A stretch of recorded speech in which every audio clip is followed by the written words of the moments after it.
Bismillahirrahmanirrahim. Assalamualaikum warahmatullahi wabarakatuh. Alhamdulillah. Allahumma salli ala sayyidina Rasulillah wa ala alihi wa sahbihi wa mawala. Berjumpa lagi dengan An-Nawawi Learning Center. Kesempatan kali ini kita akan menceritakan tentang kerinduan terhadap Rasulullah sallallahu alaihi wasallam. Kerinduan terhadap Rasulullah tidak hanya dirasakan oleh manusia, sebagaimana rasa rindu yang dilampiaskan oleh Bilal bin Rabah yang berhijrah dan pergi dari Madinah sepeninggal daripada Rasulullah sallallahu alaihi wasallam. Lalu beliau kembali ke Madinah ketika bermimpi berjumpa dengan Rasulullah sallallahu alaihi wasallam. Bukan seperti kerinduan seorang tabi'in, Aid al-Qarni, di mana seorang yang sangat taat kepada ibunya, seorang yang miskin tetapi tidak dikenal oleh penduduk bumi, akan tetapi dia adalah orang yang dikenal baik sekali oleh penduduk langit. Kerinduan ini dirasakan juga oleh sebuah pokok kurma,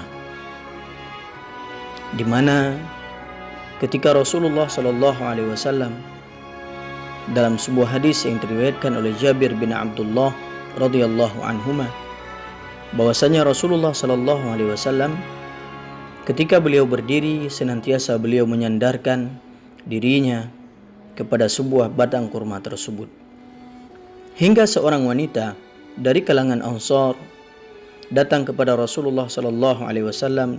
Dia menyatakan kepada Rasulullah, "Wahai Rasulullah, ala aj'alu laka syai'an taqudu alaih?" Tidakkah aku membuat sebuah tempat, sebuah mimbar, sehingga ketika engkau berdiri dan engkau bisa duduk di atasnya ketika engkau menyampaikan nasihat dan khutbahmu? Rasulullah menjawab, "In syi'ti," ya silahkan kalau engkau menginginkan hal tersebut. Kemudian dibuatlah mimbar tersebut oleh wanita itu yang anaknya seorang najjar, anaknya seorang tukang kayu.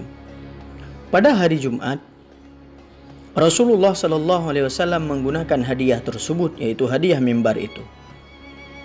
Akan tetapi terdengar suara tangisan yang sangat keras di dalam Masjid An-Nabawi hingga menggetarkan Masjid Nabawi. Para sahabat bingung dari mana suara tersebut berasal, sehingga Rasulullah sallallahu alaihi wasallam turun dari mimbarnya. Lalu beliau memeluk batang kurma tersebut. Pelukan Rasulullah sallallahu alaihi wasallam seolah-olah adalah pelukan seorang ibu terhadap anaknya yang sedang menangis. Pelukan Rasulullah yang hangat, yang penuh rasa cinta, membuat pokok kurma dan batang kurma tersebut terdiam dan terisak-isak tangisannya.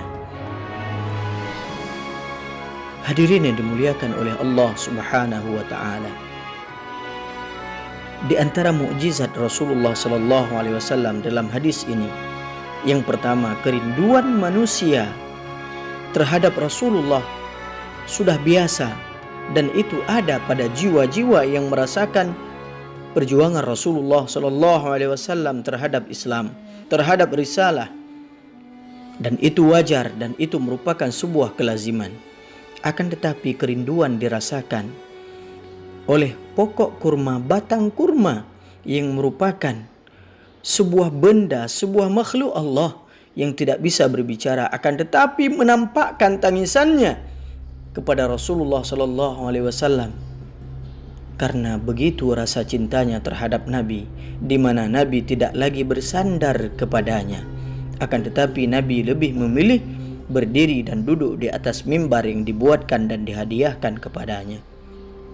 Dalam suatu riwayat disebutkan Rasulullah sallallahu alaihi wasallam membisikkan di telinganya, "Diamlah engkau wahai batang kurma, ya nakhlah, apabila engkau ingin aku doakan kepada Allah dua pilihan. Yang pertama, apakah engkau ingin hidup sampai hari kiamat, atau engkau akan mati lalu engkau akan menjadi pohon yang akan tumbuh di dalam surga dan engkau akan senantiasa bersamaku?"